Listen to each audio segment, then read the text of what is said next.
Voici la correction du contrôle sur le calcul des vérins.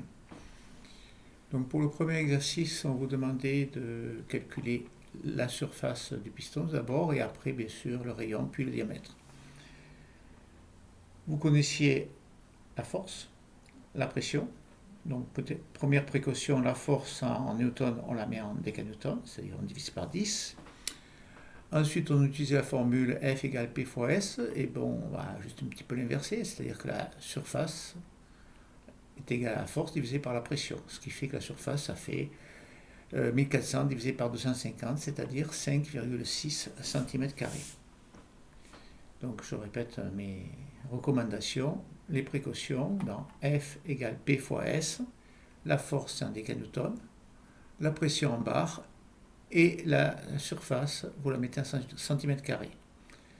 Et donc, si on vous donne par exemple un diamètre, de suite, s'il est en millimètres, vous le mettez en centimètres pour ne pas risquer de faire des erreurs. Donc la surface c'est pi r au carré, donc r au carré ce sera égal à S divisé par pi, ce qui fait 5,6, puisqu'on a S, et divisé par 3,14, ce qui fait 1,78. Donc, dans ces cas-là, le rayon, ce sera la racine de 1,78, c'est-à-dire 1,335. Ce qui fait que le rayon sera 1,335 et le diamètre sera 2,67, le double. Sur le deuxième travail, on avait un manomètre qui indiquait 60 bars et vous aviez un diamètre de tige et un diamètre de piston qui étaient connus. Alors, vous voyez que la pression créée par la force qui est ici, va tirer la tige du vérin vers le haut, et pour résister à cet effort, eh bien, il faut créer une pression ici contraire qui va ne pouvoir s'exercer que sur la surface restant disponible ici. Vous avez le piston et puis vous avez la tige qui occupe une partie de la surface du piston. Donc on va devoir faire la différence entre la surface du piston et celle de la tige. Donc, calcul du diamètre de la surface du piston. On prend le diamètre en millimètres, on le met en centimètres et ensuite on prend la moitié pour avoir le rayon. On utilise S égale pi r carré. Ça fait donc 4,5 au carré, c'est-à-dire multiplié par pi, c'est-à-dire 63,62 en centimètres carrés. Même démarche pour la tige. Et enfin, on fait la différence entre les deux. Ensuite, on utilise la formule F égale P fois S. Donc là, c'est le SA, c'est-à-dire la surface active qu'on va utiliser, c'est-à-dire ce qu'on a trouvé là, 51,05 multiplié par 60, ce qui fait une force de 3063 décanewton. Exercice suivant, donc sur un système de stockage de palettes comme le Multitech, vous devez soulever une charge de 13 000 newtons. Donc vous avez compris que 13 000 newtons, va falloir le mettre en décanewton, et puis le diamètre du piston 60 mm qu'il va falloir mettre en centimètres. Donc voilà, déjà c'est fait pour les centimètres.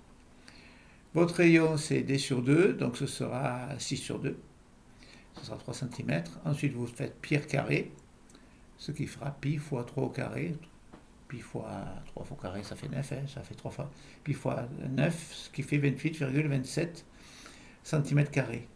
Et donc la force qu'on a transformée en décanewton, on ne l'a pas laissé en newton, eh bien on va la mettre dans la formule ici, c'est-à-dire que là bien sûr on ne peut pas l'utiliser direct, on va inverser la formule, la pression est égale à la force divisée par la surface.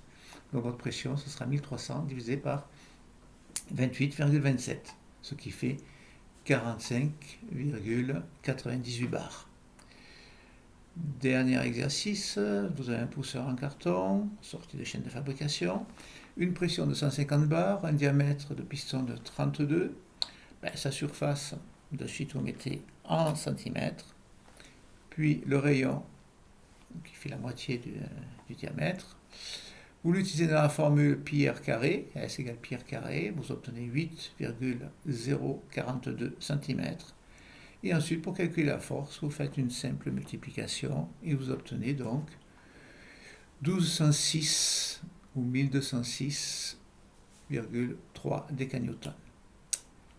Petite parenthèse, entre les intelligences naturelles et les intelligences artificielles, j'ai utilisé une intelligence artificielle un peu connue pour voir sur le troisième exercice ce qu'on pouvait me répondre.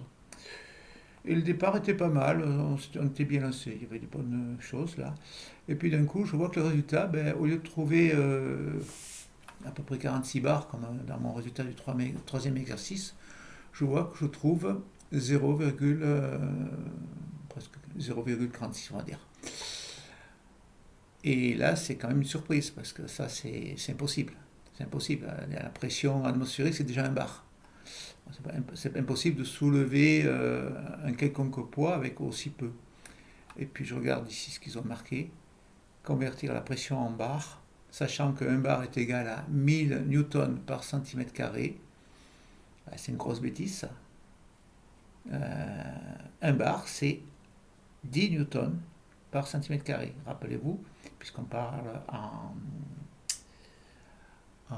décanewton, un bar, c'est 1 décanewton, donc c'est-à-dire 10 newtons, par centimètre carré, et c'est rien d'autre.